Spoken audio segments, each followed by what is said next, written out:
The series begins in 2006 with a man named Malvo, who works as a hitman. After finishing a job, Malvo is driving on a highway near Bemidji, Minnesota. Suddenly, a deer jumps in front of his car, causing an accident. In the crash, a nearly naked man, who was locked in Malvo's trunk, manages to escape into the nearby forest. The next day, we meet a man named Lester Nygaard, who works as an insurance employee. He has breakfast with his wife, Pearl, before heading to work. At work, Lester struggles because he lacks confidence, making his job harder for him. During lunch, Lester runs into an old high school friend, Sam Hess, who is walking with his two sons. Sam is a successful shipping business owner who used to bully Lester back in high school. When they meet, Sam tries to intimidate Lester, and Lester gets so scared that he crashes into a window, breaking his nose. After the incident, Lester goes to the hospital where he meets Malvo, who is also there to check his injuries from the car accident. While Lester is holding a drink he bought, Malvo, who doesn't know Lester, suddenly asks for the drink. Lester feels nervous and gives it to him. Malvo explains he hurt his forehead in the accident, while Lester tells him that he broke his nose after running into his old bully from high school. And Malvo, curious, asks why Lester didn't fight back. At that time, Lester stays quiet because he's too scared to do that. Soon after, Malvo says if he were in Lester's shoes, Hess would already be dead. At first, Lester thinks Malvo is joking, but then Malvo seriously asks if Lester wants Hess to die. Before Lester can answer, the nurse calls him, so he has to leave. Meanwhile, the police find Malvo's abandoned car at the accident scene. As they investigate, Officer Molly and Chief Thurman see footprints near the car and blood on the steering wheel, meaning the driver hurt his head. When they open the trunk, they find a deer Malvo hit. Shortly after, Molly and Thurman follow the footprints into the forest and discover a man who has died from the cold. Later, Malvo goes to Hess's shipping company. He meets Hess's two sons and asks where Hess is. When Hess comes downstairs, Malvo suddenly leaves without saying anything. Meanwhile, Lester and his wife visit his younger brother, Chaz, who has a successful career compared to Lester. Pearl often makes fun of Lester in front of Chaz, which makes him feel embarrassed. During their visit, Chaz shows Lester his collection of illegal weapons. When Lester tries to hold one, he accidentally drops it, making Chaz angry. At that time, Chaz tells him that he's always been a mess even since they were kids. That same night, Malvo follows Hess to a club. While Hess is with a stripper, Malvo sneaks in and kills him, then leaves without a trace. Shortly after, Molly and Chief Thurman quickly arrive at the scene after hearing about Hess's murder. From the information they gather, Hess was rumored to be involved in smuggling illegal weapons for a criminal group from Fargo. Molly thinks this might be a fight between criminals. At the same time, Malvo checks into a motel for the night. The next day, Thurman and Molly meet at Molly's dad Lou's cafe to talk about the two deaths they are investigating. Molly thinks that the naked man found in the snow wasn't the one driving the car, because the driver should have had a head injury from the blood found on the steering wheel. Also, the car was stolen, which means someone else was driving. After their cafe visit, Thurman and Molly go to Hess's house to speak with his wife and gather information. Molly asks if Hess's death is connected to a criminal group from Fargo, but his wife doesn't say anything. Meanwhile, Lester is working at his office when his manager tells him that Hess was killed the night before. Lester immediately thinks that Malvo, the man he met at the hospital, might be responsible. During his lunch break, Lester sees Malvo at a restaurant and quickly goes over to ask if he killed Hess. At first, Malvo denies it, but then he explains that since Lester didn't say no when Malvo offered to kill Hess, he took it as a yes. Malvo tells Lester that he's spent his whole life following other people's rules, and now it's time for him to take control of his own life. That night, Molly calls Thurman to tell him that the hospital has a patient with a head injury who might be the driver from the car accident. The nurse also mentioned that this man talked about Hess with Lester. Molly starts thinking that the frozen body and Hess's death might be connected. At Lester's house, he is in the basement trying to fix the broken washing machine. However, instead of fixing it, he makes it worse. Pearl gets angry, yelling at Lester for breaking her washing machine. And Lester, frustrated, says he's just trying to be a real man and help. Pearl insults him, saying he's not a real man and wonders why she even married him. In a moment of rage, Lester hits Pearl with a hammer, and she dies. Panicking, Lester quickly changes out of his bloody clothes and hides the hammer behind the washing machine. He then calls Malvo for help, telling him that he accidentally killed Pearl. Lester loads his shotgun, planning to frame Malvo for Pearl's death. As Lester hides the shotgun in the bathroom, someone rings the doorbell, and it's Thurman, who has come to ask Lester about Malvo and Hess. Thurman is shocked when he sees blood on the floor leading to the basement and tells Lester not to move as he checks the basement. There, he finds Pearl's body.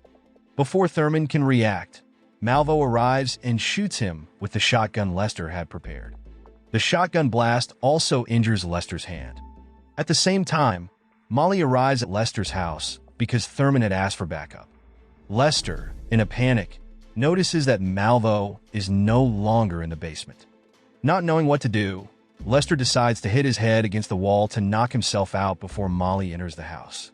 Meanwhile, on the border of Bemidji and Duluth, a police officer named Gus Grimley is patrolling alone when he sees a car driving recklessly. He stops the car, writes down the license plate, and checks on the driver, who turns out to be Malvo. Gus plans to give him a ticket, but Malvo threatens him, saying he would kill Gus and leave his child without a father. Scared, Gus lets Malvo go without giving him a ticket. The next day, two hitmen from Fargo are sent to investigate Hess's death. Their names are Numbers and Wrench is deaf. Soon after, they meet with Max, the manager of Hess's company, to gather information. Max isn't sure if Hess's death was connected to his illegal dealings with Fargo. The only odd thing was that, on the day Hess was killed, a man with a head injury had come looking for him. Max believes that man might be the one who killed Hess at the nightclub. On the other hand, Molly visits Thurman's family to offer her condolences after his passing. After Thurman's death, a new police officer named Bill Oswald is chosen to take his place. When Molly talks to Bill about the deaths they are investigating, she suggests they go see Lester because she thinks he's connected to the deaths of Hess, Thurman, Pearl, and the man found in the snow. But Bill, who went to high school with Lester, says Lester was always a quiet, nerdy kid and doesn't believe he could have killed anyone. Bill thinks the real killer is a homeless person who broke into Lester's house, and that Hess's death was due to his illegal business rivals. Even though Bill doubts it, they still go to visit Lester to ask him questions. Lester explains that when he got home, he found Pearl's body in the basement. Then he says someone knocked him out, and he didn't even know Thurman had been shot. Molly doesn't argue with his story, but asks him about the man he met at the hospital who talked to him about Hess. And Bill, who knew both Hess and Lester from high school, tells Molly that Hess used to bully Lester. This makes Molly even more suspicious, thinking Lester might have had a strong reason to kill Hess. Feeling nervous, Lester says he can't remember much from that day in the hospital and suggests that the witness might have misunderstood his conversation. Bill feels bad for Lester and tells Molly to stop asking questions, urging her to leave. Meanwhile, in Duluth, Malvo is preparing for his next job, this time disguising himself as a priest. He goes to a supermarket to meet the owner, Milos, who hired him. While there, Malvo notices Willie, the head of security. At that time, Milos hired Malvo because he's being blackmailed, and he suspects his wife, Christina, who is about to divorce him, might be behind it. In Bemidji, the hitmen, Numbers and Wrench, went to question the stripper who was with Hess when he was killed. The stripper said she didn't see the killer's face, but she gave a description of what he looked like. From her words, Numbers guessed that the killer was the man with the head wound who had met Hess before. Soon after, the two hitmen quickly went out to find the man with the head injury. They brought him to Max, but when Max saw him, he said that this man wasn't Malvo. To cover their mistake, Max and the others decided to kill the man by drowning him in ice. On the other hand, Malvo disguised himself as a lawyer and met Christina, who was working out with her personal trainer, Dawn. When Malvo shook Dawn's hand, it left a mark because Dawn was doing a treatment to darken his skin. There, Malvo asked Christina if it was true that Milos was worth $10 million, and Christina said she knew Milos had even more than that. Malvo also asked if Milos had started his supermarket with a loan from his uncle's farm, but Christina just laughed and didn't answer. After meeting Christina, Malvo went back to his hotel to check the documents for Milos. On the back of one of the papers, there was a stain, the same kind of stain from when Malvo shook hands with Dawn. Back in the present, Molly, who is leading the case investigation, goes to an accountant's office and is tricked by Malvo. From other employees, Molly learns that the accountant had a lot of gambling debts. She also gets Malvo's face from the office's CCTV footage. In Duluth, Malvo meets Dawn and tells him that he knows Dawn is the one blackmailing Milos. Dawn panics and Malvo asks why he did it. Dawn explains that he knows Milos lied about getting a loan from his uncle to open his first supermarket. Malvo doesn't plan to tell Milos about Dawn's secret because Malvo wants the blackmail money for himself. Meanwhile, Gus meets his boss in the bathroom and admits he feels guilty for letting Malvo go. After hearing about the murders in Bemidji, Gus starts to believe that Malvo is the killer. He checks the license plate of the car Malvo was driving and discovers that the car is registered to Lester. The next day, Lester goes back to work even though his boss told him to take some time off because of the murder that happened at his house. Shortly after, Lester's manager asks him to deliver some insurance documents to Hess's wife. When Lester arrives at Hess's house, he gives her the papers to fill out and explains that the insurance money can't be paid right away because they have to wait for the police investigation to finish. Back at the office, Lester meets Numbers and Wrench, but before they can talk, Lester gets a phone call from a towing company in Duluth saying his car is in town and needs to be towed. After the call, Numbers explains that they came to ask Lester about Hess's death because they believe Lester had met Hess before he died. Just then, Molly arrives, which causes Numbers and Wrench to leave. Soon after, Molly sits down with Lester to discuss an insurance issue, and while they talk, she drops a file on purpose. Lester sees that the file contains a photo of Malvo dragging the accountant. He says nothing and quickly leaves, pretending to be busy. Then, Molly shows the accountant's case file to Bill and is convinced that Malvo is the killer, even though she doesn't know his real name yet. She also tells Bill that she purposely showed a picture of Malvo to Lester and noticed that Lester's reaction made it clear he knew Malvo. This makes Molly believe that Lester and Malvo might be connected to Hess's death. Later, Gus comes to the Bemidji police station to meet the person in charge of Lester's case. Molly is there and invites Gus to talk. Gus admits that he had let Malvo go after stopping him for reckless driving, and when they checked the license plate, the car turned out to belong to Lester. At that time, Molly is shocked because Lester had said his car was in the repair shop. When Molly shows a photo of Malvo, Gus confirms that Malvo was the one driving the car. This makes Molly realize that Lester wasn't the one driving. Meanwhile, in Duluth, Malvo sneaks into Milo's house and kills his dog. He also switches Milo's medication with something that will stop him from sleeping. Just as Malvo is about to leave, Milos comes looking for his dog. Soon after, Malvo sneaks out, and Milos finds his dog dead, along with a blackmail letter threatening him. Because of this, Milos calls Malvo to his office and tells him that the blackmailer has killed his dog and is now demanding $1 million. One night, while Milos was taking a shower, he was horrified to see blood coming out of the water. This was all part of Malvo's plan to scare him, as Malvo had put pig's blood in the pipes to terrorize Milos. Years ago, Milos and his family had to flee to Duluth because they were in a lot of debt. On their way, their car broke down because it ran out of gas. Milos got out to ask for help, but a passing truck ignored him, causing Milos to fall. Feeling hopeless, Milos prayed and promised that if God helped him out of this situation, he would devote his life to serving others. As Milos looked around, he noticed a red object in the snow. Curious, he walked over and found a snow shovel. He started digging and uncovered a bag filled with $100 bills. Using that money, Milos built his first supermarket not with a loan from his uncle, as people thought. After this, Milos believed that God had helped him. Back in the present, Don, pretending to be a plumber, checks Milos' pipes and tells him he didn't find anything strange. Don is secretly working with Malvo and wants Milos to think the blood in the shower is a sign from God. Don even suggests that the blood could be a message from God. Meanwhile, while Gus is on patrol, he spots Malvo and arrests him.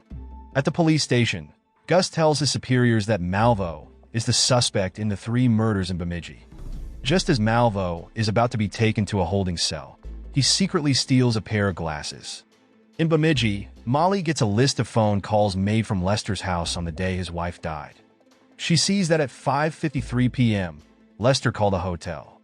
At the same time, Gus calls Molly to inform her that Malvo has been arrested in Duluth. Molly plans to go to Duluth, but Bill insists on going by himself, leaving Molly at the office.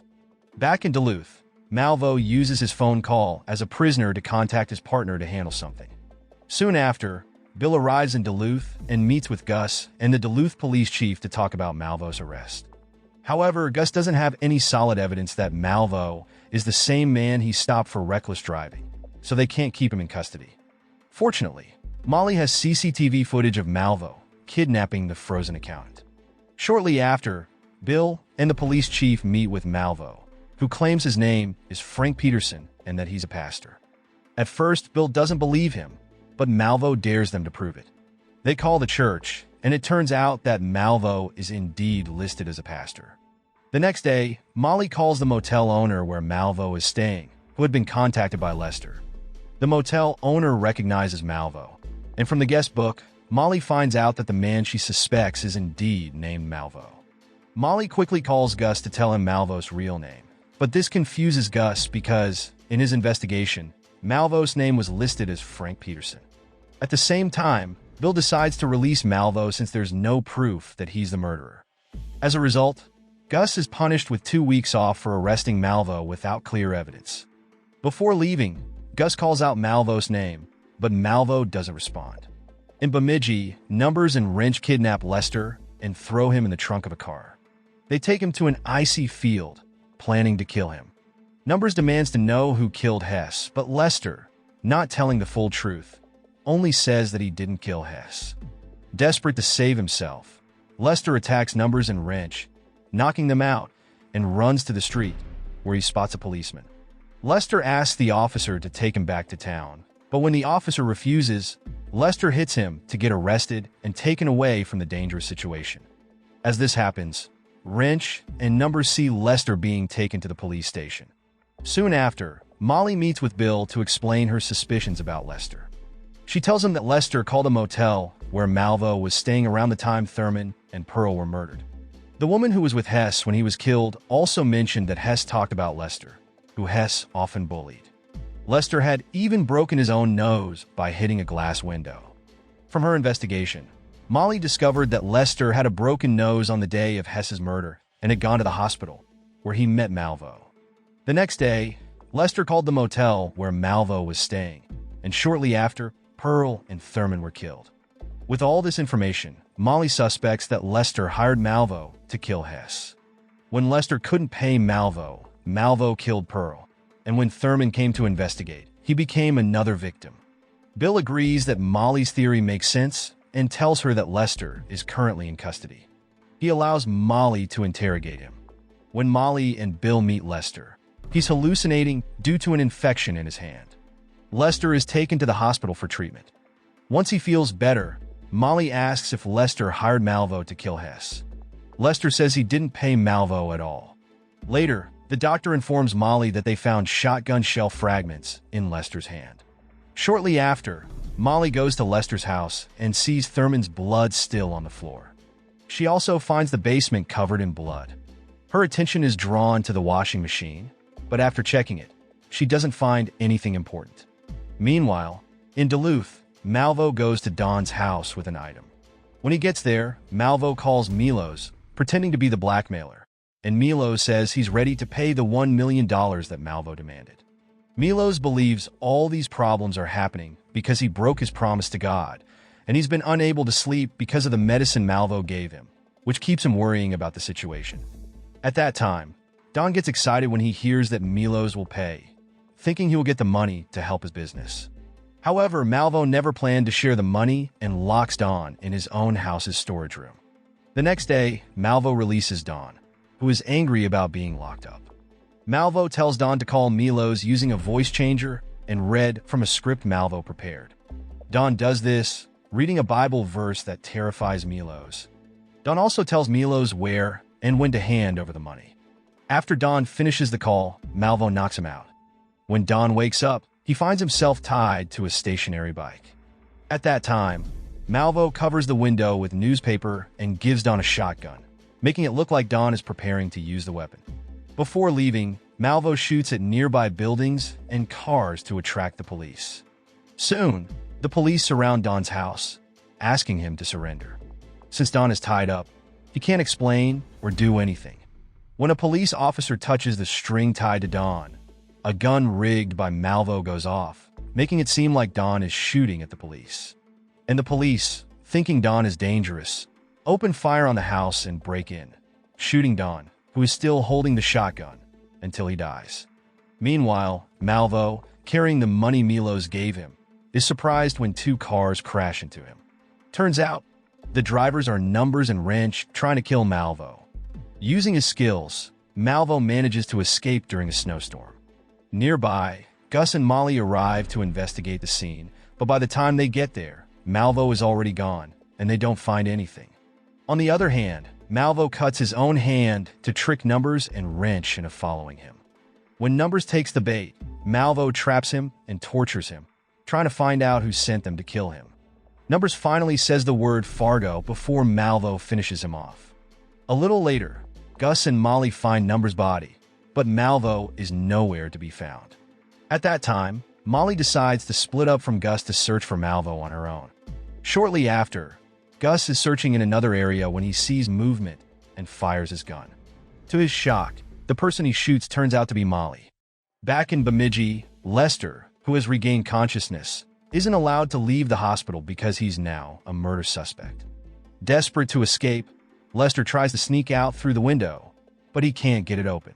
Not long after, Chaz came to the hospital to end his relationship with Lester, believing that Lester had killed Pearl. After Chaz left, Lester switched places with another patient and wrapped himself in bandages to look like someone else. His plan worked, and a nurse wheeled him out of the room, allowing Lester to escape from the hospital.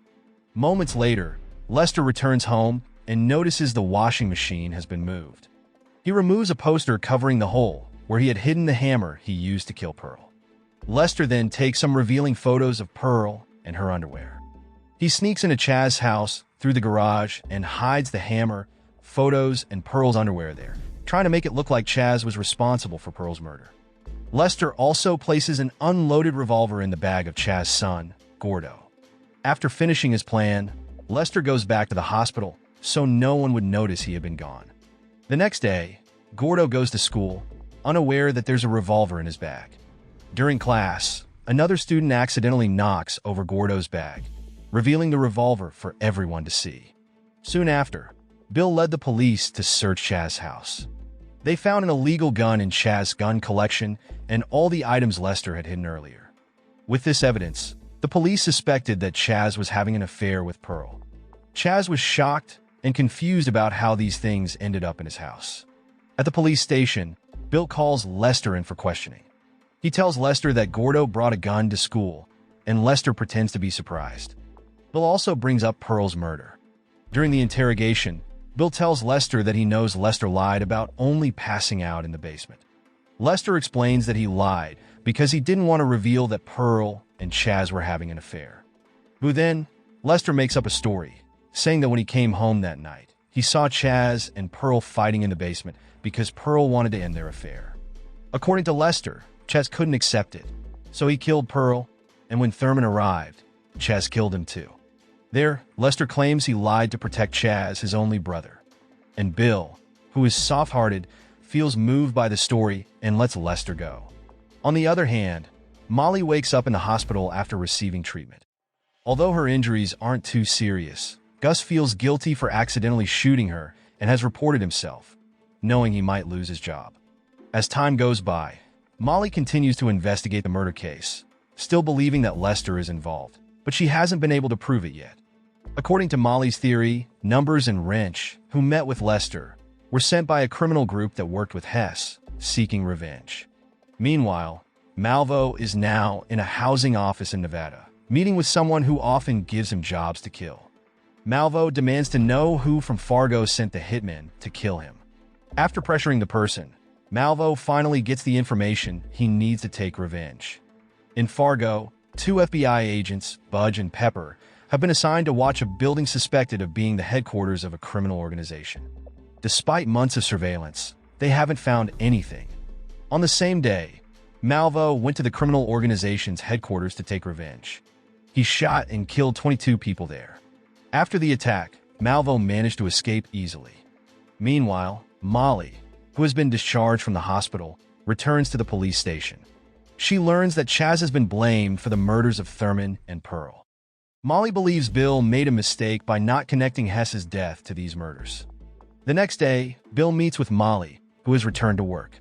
There, Molly reminds Bill that arresting Chaz was a mistake because the murders are linked to Hess's death. Bill, however, thinks that the stripper who was with Hess had a jealous lover who killed him. Molly is not convinced by Bill's explanation, but Bill has decided to close both cases. A year later, Gus quits being a cop and starts working as a postman in Bemidji. He also marries Molly, who is still a police officer and is now pregnant. Even though a year has passed, Molly hasn't forgotten the murders of Hess, Thurman, and Pearl. In Las Vegas, an award ceremony is being held by an insurance company.